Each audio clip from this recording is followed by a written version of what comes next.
আলহামদুলিল্লাহ, আলহামদুলিল্লাহি রাব্বিল আলামিন। আসসালাতু ওয়াসসালামু আলা সাইয়্যিদিল মুরসালিন ওয়া আলা আলিহি ওয়া সাহবিহি আজমাইন। আল্লাহ সুবহানাহু ওয়া তাআলার দরবারে অসংখ্য শুকরিয়া যে তিনি আমাদেরকে আমাদের নিয়মিত টেলিকনফারেন্সে আল্লাহর দ্বীন জানার এবং বুঝার জন্য সবাইকে একত্রিত হওয়ার তৌফিক দিয়েছেন। এজন্য আল্লাহ পাকের দরবারে শুকরিয়া। তো গতকালকে আমাদের দারসুল কুরআন ছিল, তো আমার বদলে সেটা অন্য একজন চালিয়েছেন, মুহসিনা খান। তো আজকে আমি ইনশাআল্লাহ, যেহেতু আজকে আমার সূরা নিসা শেষ করার কথা, তাই আজকেও আমি দার্স পেশ করার চেষ্টা করব ইনশাআল্লাহ তাআলা। আল্লাহ তাআলার দরবারে অসংখ্য শুকরিয়া যে আমরা ধারাবাহিকভাবে কোরআনকে বুঝার চেষ্টা করতেছি। আল্লাহ তাআলা আমাদেরকে বুঝার তৌফিক দান করুন। কোরআনের মধ্যে অনেক মণিমুক্তা লুকিয়ে আছে, যদি আমরা না জানি, না বুঝি এবং এভাবেই আমাদের মৃত্যু হয়ে যায়, তাহলে মনে হবে যে আমরা অনেক কিছু হারিয়ে গেলাম। তো আলহামদুলিল্লাহ যে আজকে আমরা এই সূরাটা শেষ করব এবং আগামী সপ্তাহ থেকে সূরা মায়দা আমরা শুরু করতে যাব ইনশাআল্লাহ। তো প্রথমে রয়েছে তেলাওয়াত ও তরজমা। তেলাওয়াত ও তরজমা করবে আমাদের বোন তাবাসসুম। 171 থেকে 176 অর্থাৎ শেষ পর্যন্ত আজকে আমরা দার্স পেশ করার চেষ্টা করব। তো তাবাসসুম এখন তেলাওয়াত ও তরজমা করবে। السلام عليكم ورحمة الله وبركاته. ওয়ালাইকুম আসসালাম ওয়া রাহমাতুল্লাহি ওয়া বারাকাতুহু। أعوذ بالله من الشيطان الرجيم. بسم الله الرحمن الرحيم.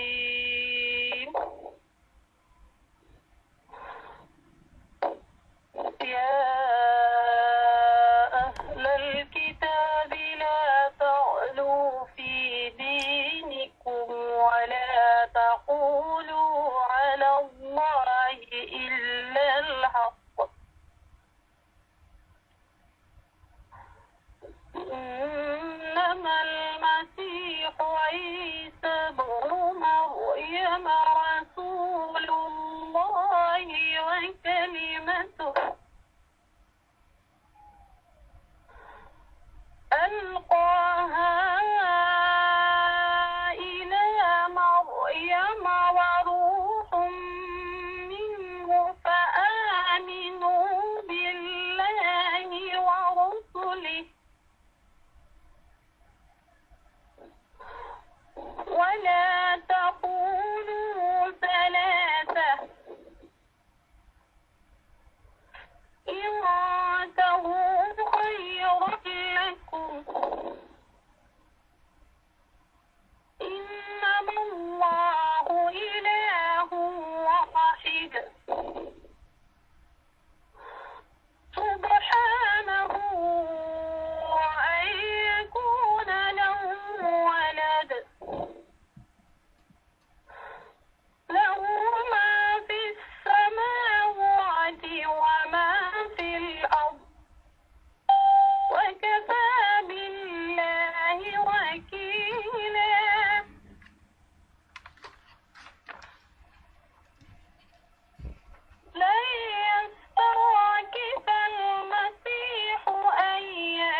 সূরা থেকে 176 নম্বর আয়াত। পরম করুণাময় আল্লাহ নামে শুরু করিতেছি। হে আহলে কিতাব, নিজেদের দিনের ব্যাপারে বাড়াবাড়ি করো না, আর সত্য ছাড়া কোনো কথা আল্লাহর সাথে সম্পৃক্ত করো না। মারিয়াম পুত্র ঈসা মসিহ আল্লাহর একজন রসূল ও একটি ফরমান ছাড়া আর কিছুই ছিল না, যা আল্লাহ মারিয়ামের দিকে পাঠিয়েছিলেন, আর সে একটি রূহ ছিল আল্লাহর পক্ষ থেকে, যে মারিয়ামের গর্ভে শিশুর রূপ ধারণ করেছিল। কাজেই তোমরা আল্লাহ ও তার রসূলের প্রতি ঈমান আনো এবং তিন বলো না, নির্বৃত্ত হও, এটা তোমাদের জন্যই ভালো। আল্লাহই তো একমাত্র ইলাহ, কেউ তার পুত্র হবে, তিনি এর অনেক ঊর্ধ্বে। পৃথিবী ও আকাশের সবকিছুই তার মালিকানাধীন এবং সেসবের প্রতিপালক ও রক্ষণাবেক্ষণের জন্য তিনি নিজেই যথেষ্ট। মসিহ কখনো নিজের আল্লাহর এক বান্দা হবার ব্যাপারে লজ্জা অনুভব করে না এবং ঘনিষ্ঠতর ফেরেশতারাও একে নিজেদের জন্য লজ্জাকর মনে করে না। যদি কেউ আল্লাহর বন্দীকে নিজের জন্য লজ্জাকর মনে করে এবং অহংকার করতে থাকে, তাহলে এক সময় আসবে যখন আল্লাহ সবকিছুকে পরিবেষ্টন করে নিজের সামনে হাজির করবেন। যারা ঈমান এনে সৎ কর্মনীতি অবলম্বন করেছে, তারা সে সময় নিজেদের পূর্ণ প্রতিদান লাভ করবে এবং আল্লাহ নিজ অনুগ্রহে তাদেরকে আরো প্রতিদান দেবেন। আর যারা বন্দীকে লজ্জাকর মনে করেছে ও অহংকার করেছে, তাদেরকে আল্লাহ যন্ত্রণাদায়ক শাস্তি দিবেন। এবং আল্লাহ ছাড়া আর যার সাহায্য ও পৃষ্ঠপোষকতার উপর তারা ভরসা করে, তাদের মধ্যে কাউকেও তারা সেখানে পাবে না। হে লোকেরা, তোমাদের রবের পক্ষ থেকে তোমাদের কাছে উজ্জ্বল প্রমাণপত্র এসে গেছে এবং আমি তোমাদের কাছে এমন আলোক রশ্মি পাঠিয়েছি যা তোমাদের স্পষ্টভাবে পথ দেখিয়ে দিবে। এখন যারা আল্লাহর কথা মেনে নেবে এবং তার আশ্রয় খুঁজবে, তাদেরকে আল্লাহ নিজের রহমত, করুণা ও অনুগ্রহের মধ্যে প্রবেশ করিয়ে নেবেন এবং নিজের দিকে আসার সোজা পথ দেখিয়ে দিবেন। লোকটা তোমার কাছে পিতা মাতাহীন নিঃসন্তান ব্যক্তির ব্যাপারে ফতোয়া জিজ্ঞেস করছে। বলে দাও, আল্লাহ তোমাদের ফতোয়া দিচ্ছেন, যদি কোনো ব্যক্তি নিঃসন্তান মারা যায় এবং তার একটি বোন থাকে, তাহলে সে তার পরিত্যক্ত সম্পত্তির অর্ধেকাংশ পাবে। আর যদি বোন নিঃসন্তানা মারা যায়, তাহলে ভাই হবে তার ওয়ারিশ। দুই বোন যদি মৃতের ওয়ারিশ হয়, তাহলে তার পরিত্যক্ত সম্পত্তির 2/3 হকদার হবে। আর যদি কয়েকজন ভাই ও বোন হয়, তাহলে মেয়েদের 1 ভাগ ও পুরুষদের 2 ভাগ হবে। আল্লাহ তোমাদের জন্য সুস্পষ্ট বিধান বর্ণনা করেন, যাতে তোমরা বিভ্রান্ত না হও এবং আল্লাহ সবকিছু সম্পর্কে জানেন। আল্লাহ যা বলেছেন সত্য বলেছেন। এতক্ষণ আমি আপনাদেরকে সূরা আন-নিসার 171 নম্বর আয়াত থেকে 176 নম্বর আয়াত পর্যন্ত তেলাওয়াত এবং তার তর্জমা করে শোনালাম। এখন আমাদের বোন শ্রদ্ধেয়া ডক্টর মালিকা বেগম উনি ওনার সংক্ষিপ্ত দাস পেশ করবেন। জাযাকাল্লাহু খায়রান। আলহামদুলিল্লাহ, আমরা বোন তাবাসসুমের কাছ থেকে অত্যন্ত সুন্দর সুললিত কণ্ঠে তেলাওয়াত ও তর্জমা শুনলাম। এবারে আমরা দার্স পেশ করার চেষ্টা করব। আল্লাহ সুবহানাহু ওয়া তাআলা আমাকে যতটুকু তৌফিক দান করেন। ওমা তৌফিকি ইল্লা বিল্লাহ, আলাইহি তাওয়াক্কালতু ওয়া ইলাইহি উনীব। সূরা আন-নিসা 171 আল্লাহ তাআলা ইরশাদ করেন, হে আহলি কিতাব, নিজেদের দিনের ব্যাপারে বাড়াবাড়ি করো না, আর সত্য ছাড়া কোনো কথা আল্লাহর সাথে সম্পৃক্ত করো না। মারিয়াম পুত্র ঈসা মসিহ আল্লাহর একজন রসূল ও একটি ফরমান ছাড়া আর কিছুই ছিল না, যা আল্লাহ মারিয়ামের দিকে পাঠিয়েছিলেন, আর সে একটি রূহ ছিল আল্লাহর পক্ষ থেকে। কাজেই তোমরা আল্লাহ তার রসুলদের প্রতি ঈমান আনো এবং 3 বলো না, নিবৃত্ত হও, এটা তোমাদের জন্য ভালো। আল্লাহ তো একমাত্র ইলাহ, কেউ তার পুত্র হবে, তিনি এর অনেক ঊর্ধ্বে। পৃথিবী ও আকাশের সব কিছুই তার মালিকানাধীন এবং সে সবের প্রতিপালক ও রক্ষণাবেক্ষণের জন্য তিনি নিজেই যথেষ্ট। এই আয়াতে আল্লাহ সুবহানাহু ওয়া তাআলা ইরশাদ করছেন, বিশেষ করে আহলে কিতাব বলতে এখানে খ্রিস্টানদের ব্যাপারে বোঝানো হয়েছে। আর তাদের বাড়াবাড়ির অর্থ হলো তারা ঈসা মসিহ সম্পর্কে এমন সীমা অতিক্রম করে গেছে যে একজন মানুষ এবং নবীকে তারা আল্লাহর পর্যায়ে নিয়ে গেছে। অন্যদিকে ইহুদিরা ঈসা আলাইহিস ইসলামকে অস্বীকার করায় বিরোধিতার ক্ষেত্রে সীমা ছাড়িয়ে গিয়েছে। দুই দলের অপরাধ। এক দল স্বীকার করে আল্লাহর সমপর্যায়ে নিয়ে গেছে, আর আরেক দল তাকে অস্বীকার করে বিরোধিতা করে তাকে হত্যা করার জন্য প্রাণপণ চেষ্টা করেছে। এই হলো আহলে কিতাব যে দুইটা দল, তাদের এই অপরাধ। তারা এত বেশি সীমা অতিক্রম করলো যে তারা ঈসা আলাইহিস ইসলামের নবুয়ত হতে বাড়িয়ে তাকে আল্লাহ পর্যন্ত পৌঁছে দিল। তারা আল্লাহর আনুগত্য ছেড়ে ঈসা আলাইহিস ইসলামের ইবাদতে তারা লেগে গেল। এমনকি তারা খ্রিস্টান ধর্মের যারা আলেম তাদেরকেও তারা নিষ্পাপ মনে করত, এবং তারা এই ধারণা করত যে আলেমগণ যা বলেন প্রকৃত অর্থে তাই সত্য। এইভাবে তারা ঈসা আলাইহিস ইসলামকে নিয়ে বাড়াবাড়ির চরম সীমায় পর্যন্ত পৌঁছে গেছে, এবং আল্লাহ সুবহানাহু ওয়া তাআলা তাদেরকে সেখান থেকে বিরত হওয়ার জন্য অত্যন্ত সুন্দরভাবে এই আয়াতে করিমা জানিয়ে দিয়েছেন যে ঈসা আলাইহিস ইসলাম আল্লাহর একজন রসুল ছাড়া আর কিছুই না। তিনি মারিয়ামের গর্ভে জন্ম নিয়েছেন, তিনি ছিলেন আল্লাহর ফুঁকে দেওয়া রূহ, তিনি হচ্ছেন নবী এবং রসুল। অতএব যিনি আল্লাহর পক্ষ থেকে যাকে নবুয়ত দেয়া হয়েছে, রিসালত দেয়া হয়েছে, তার প্রতি আল্লাহ তাআলা যেভাবে ঈমান আনার জন্য বলছেন সেভাবেই ঈমান আনতে হবে। এবং ইহুদি এবং খ্রিস্টানরা যে বাড়াবাড়ির চরম পর্যায়ে গিয়েছে সে ব্যাপারে আল্লাহ তাআলা পরিষ্কার বলে দিচ্ছেন যে তোমরা থামো, তোমরা বিরত হও।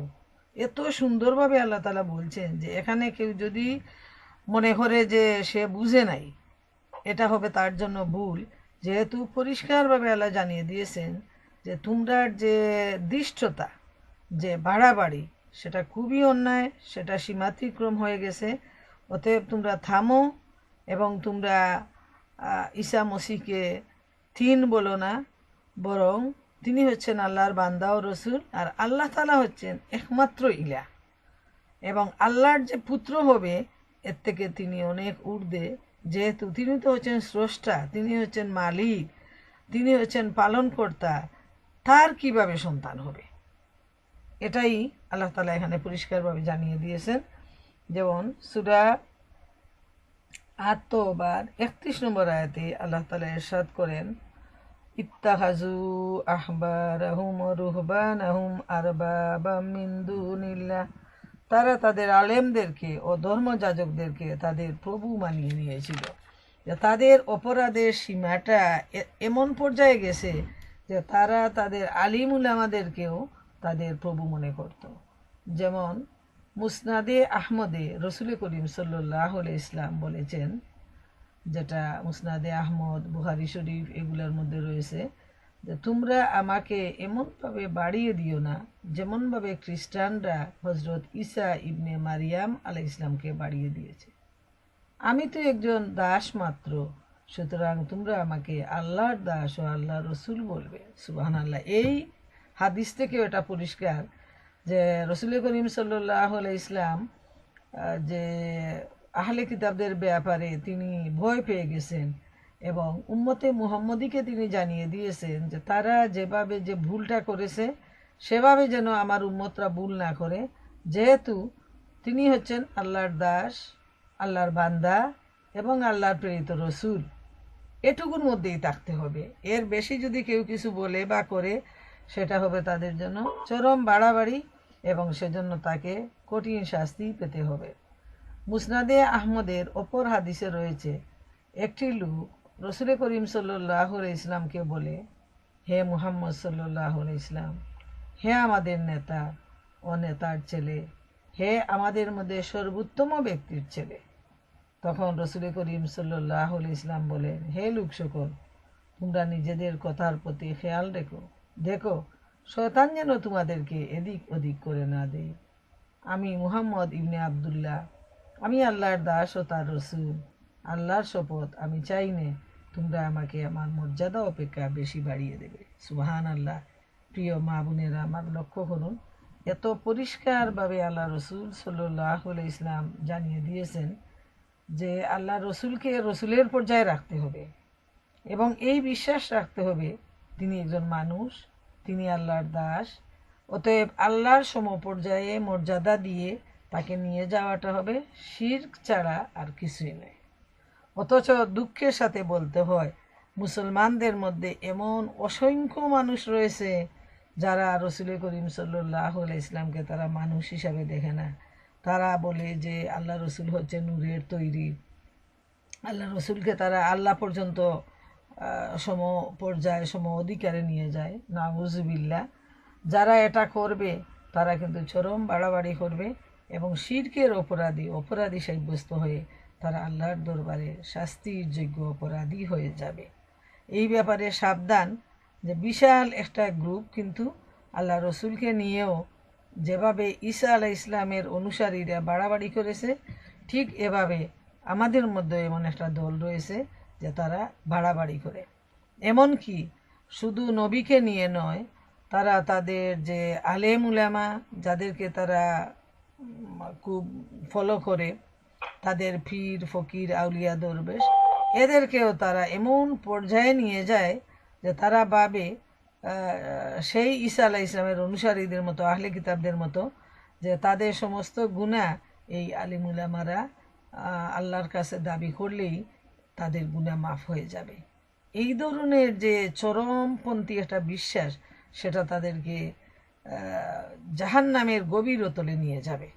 তাই আল্লাহকে আল্লাহর পর্যায়ে, রসুলকে রসুলের পর্যায়ে, আলেম উলামাকে তাদের পর্যায়ে রাখতে হবে এবং সেজন্য জ্ঞানের প্রয়োজন।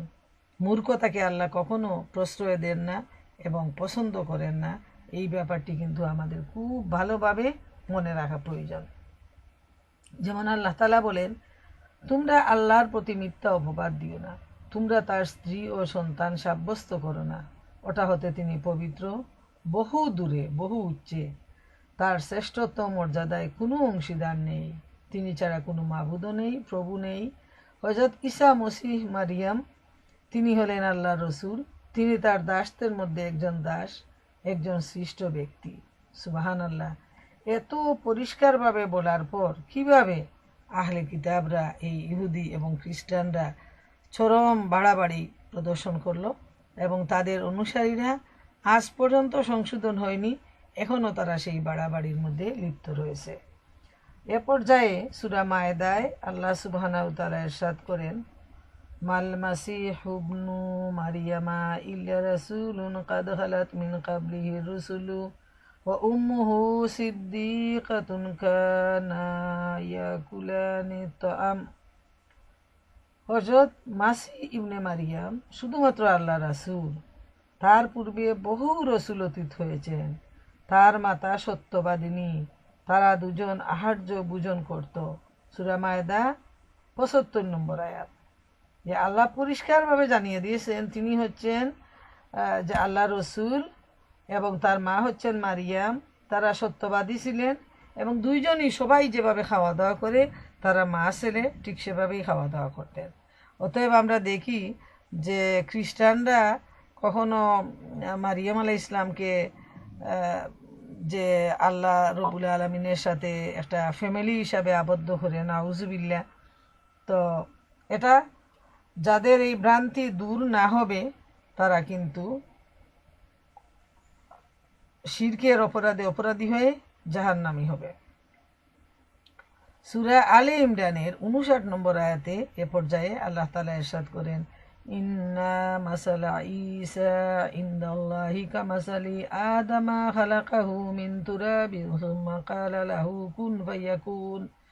ঈসার দৃষ্টান্ত আল্লাহ তাআলার নিকট আদমের মতোই, তাকে তিনি মাটি দ্বারা সৃষ্টি করেছেন, অতঃপর বলেছেন হও, আর তেমনই হয়ে গেছে। এতগুলো আয়াত এর সপক্ষে আসছে। আল্লাহ রব্বুল আলামিন পরিষ্কার হওয়ার জন্য তিনি বারবার বিভিন্নভাবে বোঝানোর সুযোগ দিয়েছেন। এরপরও যারা বুঝতে চায় না তাদের জন্য তো যে কঠিন আযাব অবধারিত, এ ব্যাপারে কোনো সন্দেহ নাই। এরপর আমরা দেখি সূরা আল আম্বিয়ার ৫১ নম্বর আয়াতে ৯১ আল্লাহ ইরশাদ করেন, ওয়াল্লাতী আহসানাত ফারজাহা ফানাফাখনা ফিহা মির রূহিনা ওয়াজআলনাহা ওয়াবনাহা আয়াতান লিল আলামিন। যে তার লজ্জাস্থান সংরক্ষণ করেছে এবং আমি স্বীয় রূহ তার মধ্যে ফুঁকে দিয়েছি এবং তাকে ও তার পুত্রকে বিশ্ববাসীর জন্য নিদর্শন বানিয়েছি। সুবহান আল্লাহ। আল্লাহ তাআলা এখানে মরিয়ম আলাইহিস ইসলামের যে সত্যবাদিতা এবং সততা এবং তিনি যে একজন পিওর মহিলা ছিলেন, তিনি যে তার লজ্জাস্থানকে পবিত্র রেখেছেন সে ব্যাপারে আল্লাহ নিজেই সাক্ষী দিচ্ছেন। এবং যারা এই ব্যাপারে বলে তাদেরকে তিনি এও বলে দিচ্ছেন যে আল্লাহর পক্ষ থেকে রূহ ফুঁকে দিয়ে তিনি এর মাধ্যমে ঈসা মসিহকে তিনি জন্ম দিয়েছেন। তিনি বাবা ছাড়া সন্তান, এটা পরিষ্কারভাবে আল্লাহ বলে দিয়েছেন। যেমন সূরা তাহরিমের 12 নম্বর আয়াতে আল্লাহ বলেন, ও মারিয়াম ইবনাতা ইমরান আল্লাতী আহসানাত ফারজাহা, এবং ইমরানের কন্যা মারিয়াম যে তার লজ্জাস্থান সংরক্ষণ করেছে। চিন্তা করে দেখেন, বারবার কিন্তু মারিয়াম আলাইহিস ইসলামের ব্যাপারে আল্লাহর পক্ষ থেকে সাক্ষী আসছে যে তিনি একজন সত্যবাদী সতী মহিলা, এই ব্যাপারে কোনো সন্দেহ নেই, আল্লাহ তাআলা এর জন্য সাক্ষী। আবার আমরা দেখি সূরা জুখরুফের 59 নম্বর আয়াতে বলা হয়েছে, ইন হুয়া ইল্লা আবদুন আনআমনা আলাইহি, সে একজন দাস ছাড়া কিছুই নয়, আমি তাকে পুরস্কৃত করেছিলাম। এটাও ঈসা আলাইহিস সালাম সম্পর্কে আল্লাহ রাব্বুল আলামিনের ঘোষণা। এরপর আমরা দেখি সহিহ বুখারী শরীফে উবাদা ইবনে সামিত রাদিয়াল্লাহু তাআলা আনহু হতে বর্ণিত আছে, রাসূল সাল্লাল্লাহু আলাইহি সাল্লাম বলেছেন, যে ব্যক্তি সাক্ষ্য দিয়েছে যে আল্লাহ এক, তার কোনো অংশীদার নেই, মুহাম্মদ সাল্লাল্লাহু আলাইহি সাল্লাম তার বান্দা ও রাসূল, ঈসা আলাইহিস সালাম আল্লাহর বান্দা ও তার রসুল, এবং তার কালেমা যা তিনি মারিয়ামের মধ্যে ফুঁকে দিয়েছিলেন, এবং তিনি তার রূহ, এবং আরও সাক্ষ্য দেয় যে জান্নাত ও জাহান্নাম সত্য, তার আমল যাই হোক না কেন আল্লাহ তাআলা তাকে জান্নাতে প্রবিষ্ট করাবেন। সুবহানাল্লাহ, সুবহানাল্লাহ। যে এই সত্যকে সত্য বলে জানতে হবে, এবং যারা সত্যকে সত্য বলে জানবে এবং সাক্ষ্য দিবে, আল্লাহ সুবহানাহু ওয়া তাআলা এখানে বলছেন যে তাদেরকে তিনি জান্নাত দিবেন। যদিও তারা অনেক পাপের কাজে লিপ্ত হয়ে যায়, আল্লাহ তাআলা তাদেরকে মাফ করে দিবেন। 172 এবং 73 নম্বর আয়াতে আল্লাহ রাব্বুল আলামিন ইরশাদ করেন, মসিহ কখনো নিজের আল্লাহর এক বান্দা হবার ব্যাপারে লজ্জা অনুভব করে না, এবং ঘনিষ্ঠতর ফেরেশতারাও একে নিজেদের জন্য লজ্জাকর মনে করে না। যদি কেউ আল্লাহর বন্দেগীকে নিজের জন্য লজ্জাকর মনে করে এবং অহংকার করতে থাকে, তাহলে এক সময় আসবে যখন আল্লাহ সব কিছুকে পরিবেষ্টন করে নিজের সামনে হাজির করবে। যারা ঈমান এনে সৎকর্মনীতি অবলম্বন করেছে, তারা সে সময় নিজেদের পূর্ণ প্রতিদান লাভ করবে এবং আল্লাহ নিজ অনুগ্রহে তাদের আরও প্রতিদান দেবে। আর যারা বন্দেগীকে লজ্জাকর মনে করেছে ও অহংকার করেছে, তাদের আল্লাহ যন্ত্রণাদায়ক শাস্তি দেবে, এবং আল্লাহ ছাড়া আর যার যার সাহায্য ও পৃষ্ঠপোষকতার উপর তারা ভরসা করে, তাদের মধ্যে কাউকে তারা সেখানে পাবে না। সুবহান আল্লাহ, সুবহান আল্লাহ। আল্লাহ রাব্বুল আলামিন এখানে ইরশাদ করছেন যে আল্লাহর বান্দা হওয়ার ব্যাপারে যারা লজ্জা অনুভব করে না, যিনি ঈসা আলাইহিস সালাম, ফেরেশতারাও লজ্জা অনুভব করেন না, এবং তারা আল্লাহর বন্দেগী করার ব্যাপারে লজ্জা মনে করেন না। কিন্তু যারা এক আল্লাহর বান্দা হওয়ার ব্যাপারে লজ্জা মনে করে, যারা অহংকার করে, আল্লাহ রাব্বুল আলামিন তাদেরকে একদিন আল্লাহ তাআলার সামনে হাজির করবেন, এবং মনে রাখতে হবে অবশ্যই একদিন তাদেরকে বিচারের কাঠগড়ায় হাজির করানো হবে। আসামির মতো তারা সেদিন হবে, এবং সেখান থেকে তারা পালিয়ে যেতে পারবে না। সুবহান আল্লাহ, সুবহান আল্লাহ। যেমন আল্লাহ তাআলা সূরা মায়েদা 73 নম্বর আয়াতে ইরশাদ করেন, লাকাদ কাফারাল্লাযীনা ক্বালু ইন্নাল্লাহা খালিসু সালাসাতিন ওয়া মা মিন ইলাহিন ইল্লা যারা বলে যে আল্লাহ তিনজনের মধ্যে একজন, তারা অবশ্যই কাফির হয়ে গেছে। আল্লাহ এক, তিনি ছাড়া কেউ এবাদতের যোগ্য নেই। এখানেও এই আয়াতে আল্লাহ তাআলা পরিষ্কারভাবে জানিয়ে দিচ্ছেন, এবং এই আয়াতগুলা বারবার বারবার আল্লাহ তাআলা রিপিট করতেছেন, রিমাইন্ডার দিচ্ছেন যে বিশাল একটা গোষ্ঠী যারা আহলে কিতাব হিসাবে পরিচিত, ইহুদি এবং খ্রিস্টান, তাদের কাছে কিতাব আসার পরও তারা এই ভুলের মধ্যে নিমজ্জিত আছে যে আল্লাহ তাআলা হচ্ছেন তিনের একজন। তারা কখনো ঈসা আলাইহিস ইসলামকে আল্লাহর স্থানে নিয়ে যায়, তারা কখনো মারিয়াম আলাইহিস ইসলামকে নিয়ে যায়, তারা কখনো আল্লাহকে এই তিনজনের একজন বলে চিন্তা করে এবং এই দাওয়াতটাই তারা দেয়। আর আল্লাহ তাআলা বারবার খণ্ডন করতেছেন যে না, এটা তোমাদের জন্য ভুল।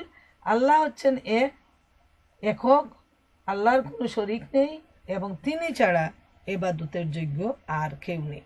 এটা কিন্তু মনে রাখতে হবে, বিশ্বাস রাখতে হবে এবং এর উপর আমল করতে হবে। আবার আল্লাহ রাব্বুল আলামিন সূরা মায়েদার 116 নম্বর আয়াতে বলছেন, ওয়াইয ক্বালা আল্লাহু ইয়া ঈসা ইবনু মারইয়ামা আআনতা কুলতা লিন-নাসি ইত্তাখিযুনি ওয়া উম্মিয়া ইলাহাইনি মিন দুনিল্লাহ। যখন আল্লাহ বললেন, হে মারিয়াম নন্দন ঈসা, তুমি কি লোকদেরকে বলেছিলে যে আল্লাহকে পরিত্যাগ করে তোমরা আমাকে ও আমার মাতাকে দুই মাবুদ রূপে গ্রহণ করো? তো ঈসা আলাইহিস ইসলাম ওটা সম্পূর্ণরূপে অস্বীকার করবেন।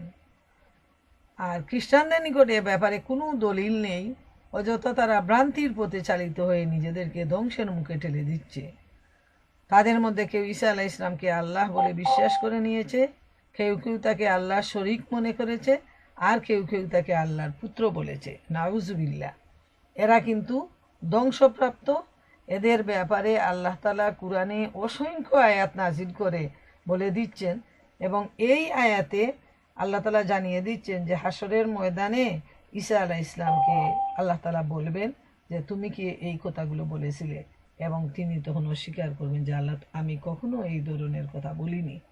এবং এজন্য মনে রাখবেন, ঈসা আলাইহিস ইসলামকে কিন্তু দুনিয়ায় আবার পাঠানো হবে, যেটা পৃথিবীর কোনো নবী রসুল এবং কোনো মানুষের সাথে যেটা হবে না।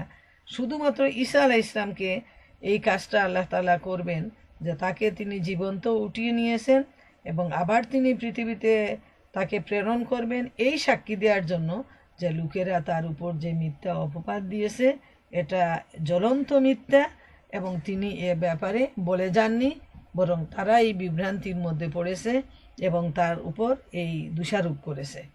তখন যে সমস্ত ইহুদি এবং খ্রিস্টানরা থাকবে, তারা কিন্তু তাদের ভুল স্বীকার করবে যখন আল্লাহ রব্বুল আলামিন ঈসা আলাইহিস ইসলামকে প্রেরণ করবেন, এবং তিনি যখন এই কথাটা বলবেন, তখনকার সময়কার ইহুদি খ্রিস্টানরা তখন তার সাথে সুর মিলিয়ে সবাই ঈমান আনবে এবং সত্যকে তারা বিশ্বাস করবে। সূরা আল আনামের 101 নম্বর আয়াতে আল্লাহ বলেন, বাদিউস সামাওয়াতি ওয়াল আরদি আন্না ইয়াকুনু লাহু ওয়ালাদুন। অর্থাৎ তিনি তো হচ্ছেন প্রথম আকাশ ও জমিনের সৃষ্টিকারী, সুতরাং কিরূপে তার সন্তান হতে পারে? হায় হায়, আল্লাহ তাআলা কিভাবে এত সুন্দরভাবে, এত ক্লিয়ারভাবে বিষয়টাকে পরিষ্কার করে দিচ্ছেন যে যিনি আকাশ এবং জমিনের সৃষ্টিকর্তা, যিনি হচ্ছেন স্রষ্টা, তিনি কিভাবে, তার কিভাবে সন্তান হতে পারে, তিনি কিভাবে বিয়ে করতে পারেন? এরা তো সবাই তার বান্দা এবং বান্দি, এরা তো সবাই তার সৃষ্ট। অতএব এই ব্যাপারটা যে এত ভুল, এই ব্যাপারে মানুষের ধারণা পরিষ্কার হওয়া উচিত, এবং যারা উম্মতে মুহাম্মদী হয়ে পীর আউলিয়াকে এইভাবে চরম পর্যায়ে নিয়ে যায়, এই আয়াতগুলা যেন তাদেরও ভ্রান্তি থেকে তাদেরকে যেন বাঁচিয়ে দেয়। যেহেতু আল্লাহ হচ্ছেন এক, লা শরীক, এবং নবী রসুলরা হচ্ছেন আল্লাহর বান্দা, এবং তারা হচ্ছেন আল্লাহর বাণীবাহক, মেসেঞ্জার। অতএব আল্লাহ তাআলা যেভাবে যাকে পাঠিয়েছেন, যেভাবে যাকে যে স্থান আর মর্যাদা দিয়েছেন, সেভাবে সেই স্থানে তাকে রাখতে হবে, সেই মর্যাদা তাকে দিতে হবে। এর বেশি যদি কেউ দেয় তাহলে সেটা শিরক হবে, এবং সেজন্য শিরকের গুনায় সে জাহান্নাম পর্যন্ত চলে যাবে। হযরত মসিহ আল্লাহ তাআলার নৈকট্য প্রাপ্ত ফেরেশতাগণও আল্লাহ তাআলার ইবাদত করতে মোটেই সংকোচ বোধ করেন না এবং অহংকার করেন না। এটা তাদের জন্য শুভনীয় নয়, বরং যারা যত বেশি আল্লাহর নৈকট্য লাভ করেন তারা তত বেশি পরিমাণ তার ইবাদত করে থাকেন। যারা আল্লাহর ইবাদত করতে অহংকার করে লজ্জিত হয়, তাদেরকে আল্লাহ তাআলা জানিয়ে দিচ্ছেন যে ঈসা আলাইহিস সালাম ও আল্লাহর ইবাদত করেন এবং বেশি পছন্দ করেন। আল্লাহর যত প্রিয় বান্দারা আছেন, নবী রাসূলরা আছেন, তারা সবচেয়ে বেশি আল্লাহর ইবাদত করতে পছন্দ করেন। এমনকি ফেরেশতারাও আল্লাহ তাআলার ইবাদতে লিপ্ত রয়েছেন। আর ফেরেশতাদের তো জীবন হলো যে তারা 24 ঘন্টাই আল্লাহর ইবাদতের মধ্যে আছেন, যেহেতু তাদের নিজেদের কোনো ফ্রিডম অফ উইলস নেই। মানুষকে আল্লাহ তাআলা স্বাধীনতা দিয়েছেন, এজন্য মানুষ ইচ্ছা হলে ইবাদত করতে পারে, ইচ্ছা না হলে বিদ্রোহী হতে পারে। আর ফেরেশতারা হচ্ছেন সার্বক্ষণিক ইবাদত গুজার। আল্লাহ তাআলা এখানে ফেরেশতাদের উদাহরণ দিচ্ছেন যে তারা সারাক্ষণ আল্লাহ তাআলার ইবাদতে নিয়োজিত আছেন। সূরা আম্বিয়ার 26 নম্বর আয়াতে আল্লাহ রাব্বুল আলামিন বলেন, وقالوا اتخذ الرحمن ولدا سبحانه بل عباد مكرمون।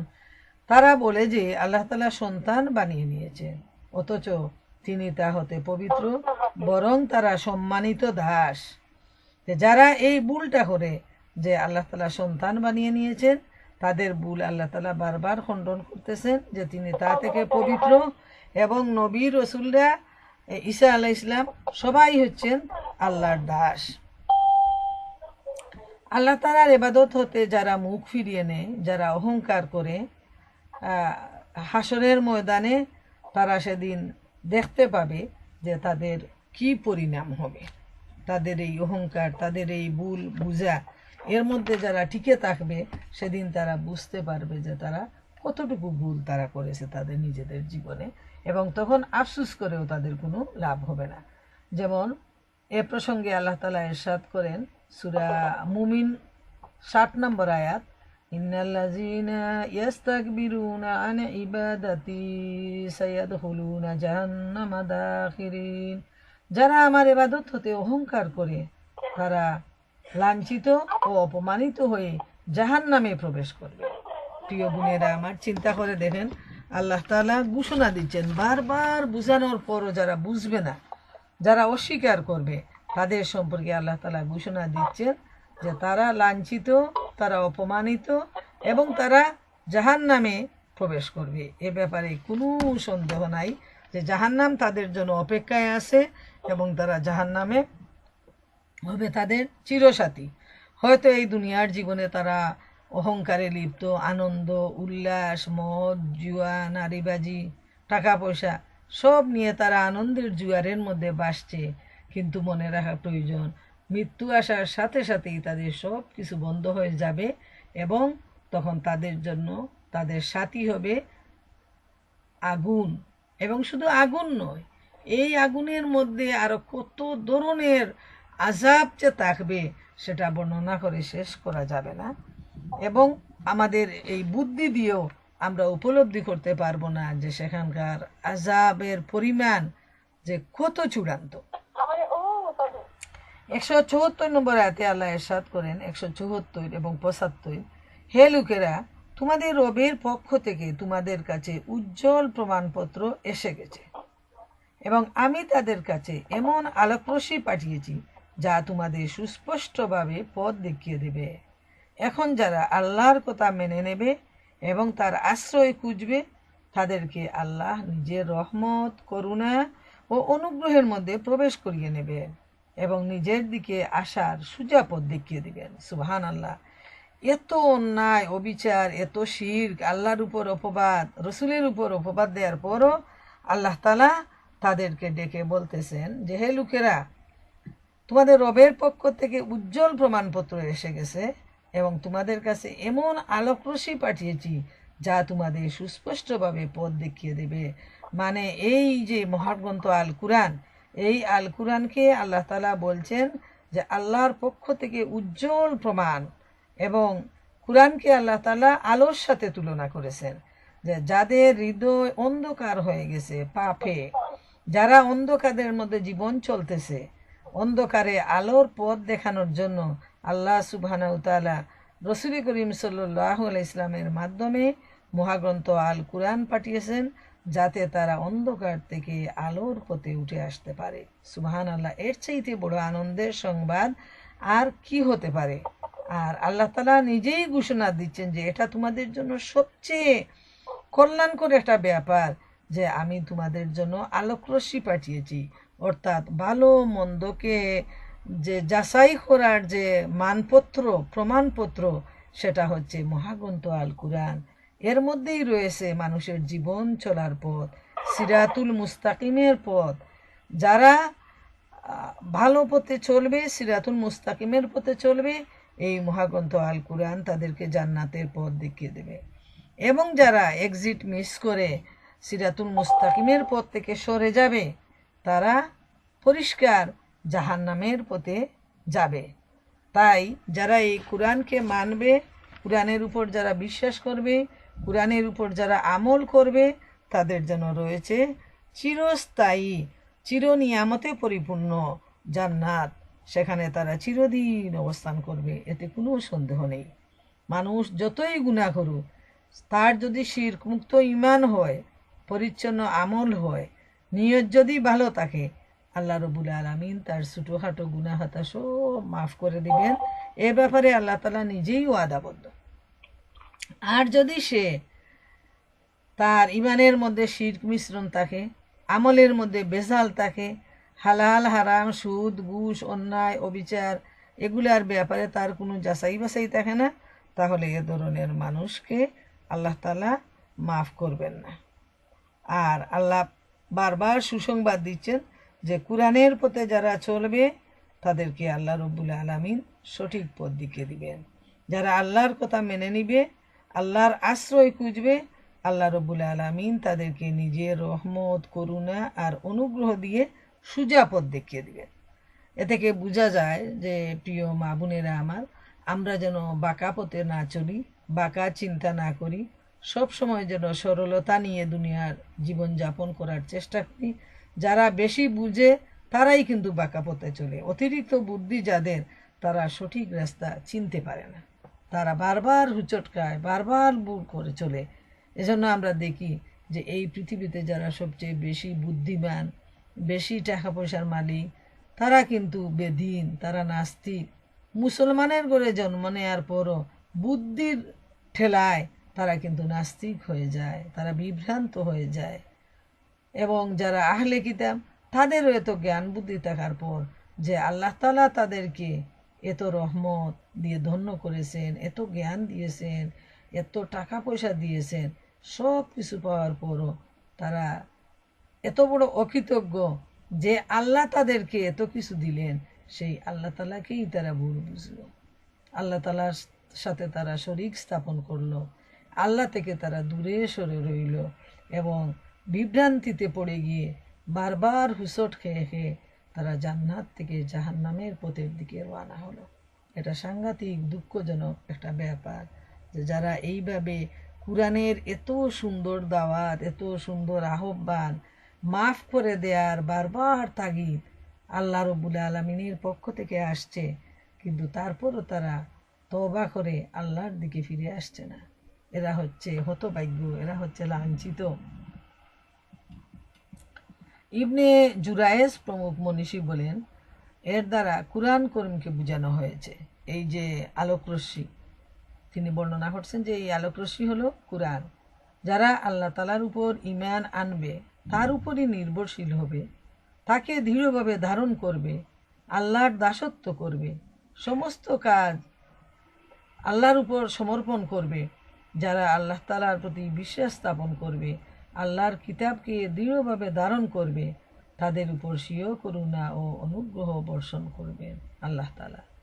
তাদেরকে সুখময় জান্নাতে প্রবেশ করাবেন, তাদের প্রতিদান বৃদ্ধি করবেন, তাদের মর্যাদা বাড়িয়ে দিবেন, তাদেরকে এমন সরল সঠিক পথ প্রদর্শন করবেন যা কোনো দিকে বাঁকা থাকবে না, না কোনো জায়গা সংকীর্ণ হবে। সুতরাং মুমিন ব্যক্তি পৃথিবীতে সরল ও সোজা পথের উপরে থাকে এবং ইসলামের পথে থাকে। আর পরকালে তাকে জান্নাতের পথে ও শান্তির পথে। সুবহানাল্লাহ, সুবহানাল্লাহ। এটা হলো মুমিনদের।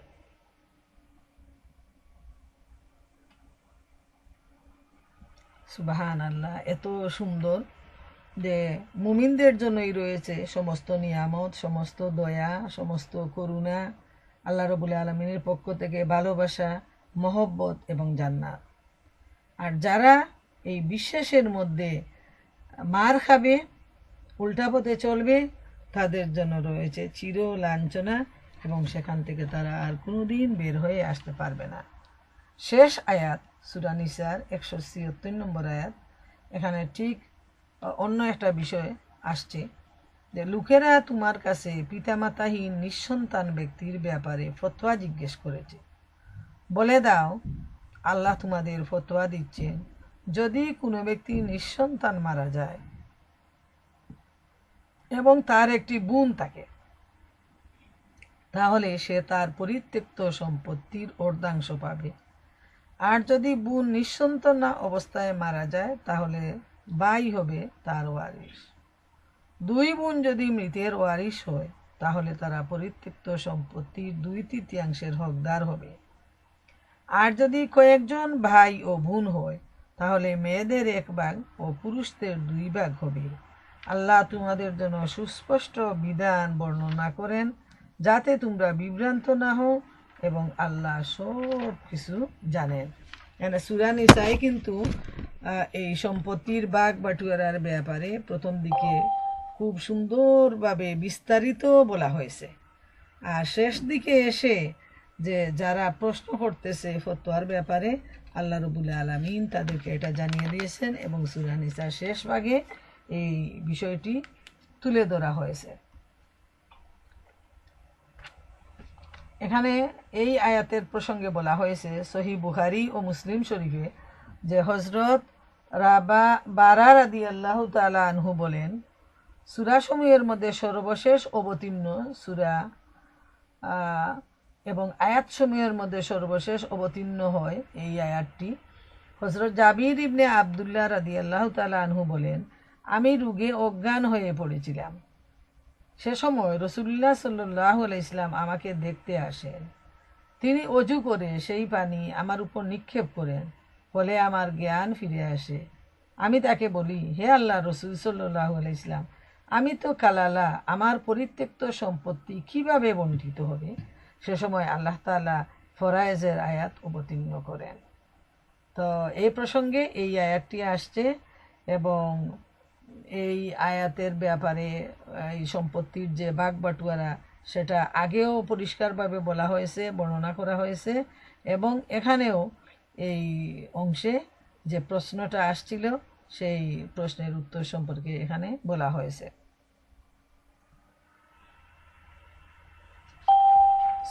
এ প্রসঙ্গে সূরা আর রহমানের 26 আর 27 নম্বর আয়াতে আল্লাহ তাআলা ইরশাদ করেন, কুল্লু মান আলাইহা ফানি ওয়া ইয়াবকা ওয়াজহু রাব্বিকা যুল জালালি ওয়াল ইকরাম, অর্থাৎ এর উপর যা রয়েছে সবই মরণশীল, তোমার প্রভুর চেহারা অবশিষ্ট থাকবে, যিনি প্রবল পরাক্রান্ত ও মহাসম্মানিত। যে সব মানুষই মরে যাবে, কেউ এই দুনিয়ায় বাঁচবে না, এবং একমাত্র আল্লাহ রাব্বুল আলামিনই এই পৃথিবীতে থাকবেন এবং তিনি মানুষের বিচার ফয়সালা করবেন। জান্নাত জাহান্নাম সবগুলাই আল্লাহ রাব্বুল আলামিনের হাতে। এবং খালালা শব্দের অর্থ হলো যে নিঃসন্তান। হয়তো অনেকের প্রশ্ন আসতে পারে যে এর অর্থটা কি।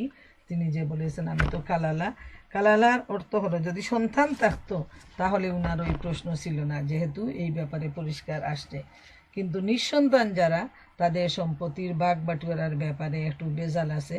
তো এই জন্য তিনি একদম শেষ সময়েও আল্লাহ রসুল সাল্লাল্লাহু আলাইহি ওয়াসাল্লামকে প্রসঙ্গে জিজ্ঞেস করেছেন এবং আল্লাহর পক্ষ থেকে এই ফতোয়াটা আসতে, আয়াতটা নাজিল হয়েছে।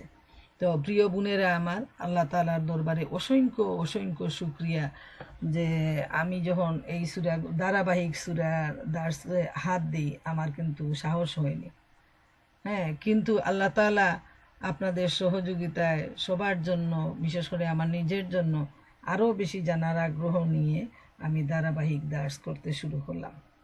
এবং আলহামদুলিল্লাহ এই পর্যন্ত আমরা সূরা আন নিসা শেষ করলাম আজকে। সূরা নিসা নিসার অর্থ হলো মহিলা বা নারী, এবং নারী জাতি সম্পর্কে নাম দিয়ে আল্লাহ সুবহানাহু তাআলা একটা সূরাই নাজিল করেছেন। এটা নারী জাতির একটা বিশেষ মর্যাদা, এবং বিশেষ করে নারীর অধিকার, বিবাহ শাদী, লেনদেন, তালাক, এরপর সম্পত্তির ভাগ বাটোয়ারা, ভাইয়ের সম্পত্তি, বাবার সম্পত্তি, স্বামীর সম্পত্তি, সবগুলা অত্যন্ত সুন্দরভাবে আল্লাহ তাআলা এই সূরার মধ্যে জানিয়ে দিয়েছেন, বুঝিয়ে দিয়েছেন। তো আমরা যেন যা শুনলাম, যা জানলাম, আরও যেন জানার চেষ্টা করি, যেহেতু মানুষ সবসময়ই ভুলে যায়। এখন যদি আমাদেরকে জিজ্ঞেস করা হয় যে এই সূরা সম্পর্কে একটু সংক্ষেপে বলার জন্য, আমার মনে হয় আমরা কেউই আগাগুড়ি কিছু বলতে পারবো না। হয়তো মাঝে মধ্যে একটু একটু আমরা বলবো।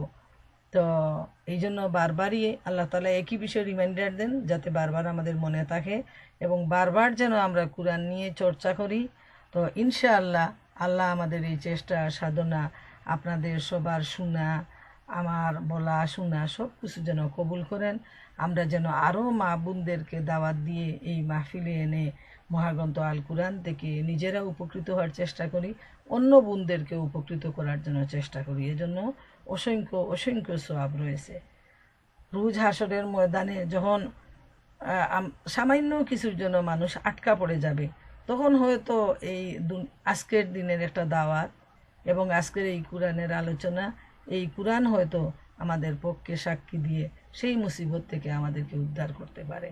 যেহেতু এটা সহিহ হাদিসে আসছে যে যারা, এবং মহাগ্রন্থ আল কোরআনেও আল্লাহ তাআলা বলছেন যে কোরআনই মানুষের জন্য সাক্ষী দিবে। হ্যাঁ, আর আল্লাহ রসুল বলছেন আল কোরআন হুজ্জাতুল্লাকা ওয়া আলাইকা, এই কোরআন তোমাদের পক্ষের সাক্ষী, না হয় তোমাদের বিপক্ষের প্রমাণ। যারা পক্ষের কাজে লাগাবে অবশ্যই এই কোরআন তাদের পক্ষের সাক্ষী হবে, এবং যারা কোরআনকে কাজে লাগাবে না, কোরআনের বিপরীত চলবে, তাদের জন্য এই কোরআন তাদের বিপক্ষে সাক্ষী দিবে। তো প্রিয় বোনেরা, আসুন আমরা কোরআনকে আমাদের পক্ষে সাক্ষী হিসাবে কাজে লাগাই, যাতে মুসিবতের সময় এই কোরআন আমাদেরকে সাক্ষী দিয়ে বিপদ থেকে বাঁচিয়ে আমাদেরকে জান্নাতের ভিতরে প্রবেশ করায় দিতে পারে। আল্লাহ তাআলা আমাদের সবাইকে কবুল করুন, এবং যারা এখনও নতুন নাম্বার জানেননি, নতুন সময় জানেননি, তাদেরকে আপনারা সবাই জানিয়ে দেওয়ার চেষ্টা করবেন, এবং নতুন নতুন মানুষদেরকে যেখানে বিয়ে শাদিতে যাবেন, বিভিন্ন পার্টিতে যাবেন, আপনাদের সাথে এই নাম্বারটা যদি লিখে নিয়ে যান, কথা প্রসঙ্গে তাদেরকে সেই নাম্বারটা দিয়ে দেন, তাহলে আপনারা অনেক উপকৃত হবেন। আল্লাহ সুবহানাহু ওয়া তাআলা আমাদের সবাইকে কবুল করুন। ওয়া আখিরু দাওয়ানা আনিল হামদুলিল্লাহি রাব্বিল আলামিন।